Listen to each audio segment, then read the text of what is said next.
Ketika saya mendapatkan tugas 10 tahun yang lalu ke Kentucky, ada hal yang sering dilakukan oleh Pentagon, yaitu simulasi currency warfare. Dilakukannya di pangkalan Akademi Militer di Kentucky ini. Benarlah, salah satunya adalah taktik perang uang atau currency warfare adalah dengan membuat dolar reset value atau dolar dimainkan nilainya. Oke, kita sekarang membicarakan tentang currency domination sebentar. Currency domination adalah kunci untuk menjadi negara berdaulat. Inilah pelajaran penting bernegara. Salah satunya, sekali lagi, informasi ini juga akan membuat rupiah menjadi kuat. Kembali ke pelajaran sejarah sebentar. Kita semua masih ingat di tahun 97-98 itu ada serangan ekonomi hitman kepada pemerintahan Soeharto, menyerang rupiah dari 2.700-an ke 15 ribuan dalam waktu 6 bulan. Indonesia rontok ketika itu. Krisis moneter, lalu krisis pemerintahan. Rezim otoritarian Soeharto terjungkal. Inilah hal yang dilakukan di pangkalan Kentucky, tempat simulasi currency warfare dilakukan.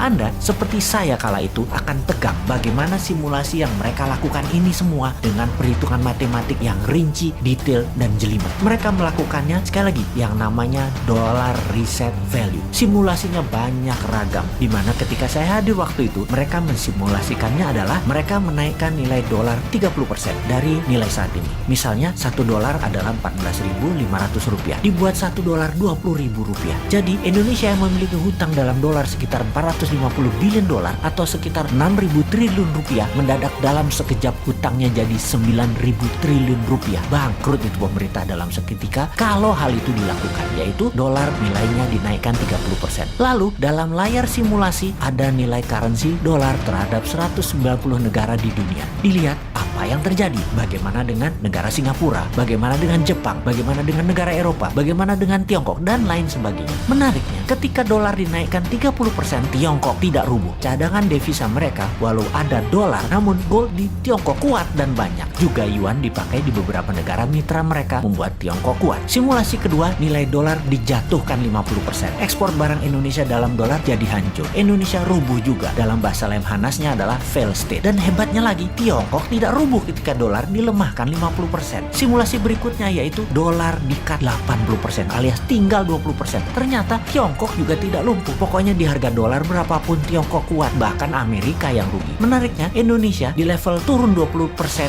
sudah paria, di level 30% atau 40% bahkan lumpuh negaranya, dan di level 50% fail state, negara gagal. Dan benar deh, dibawa ke harga dolar menjadi 18.000 aja dalam seketika.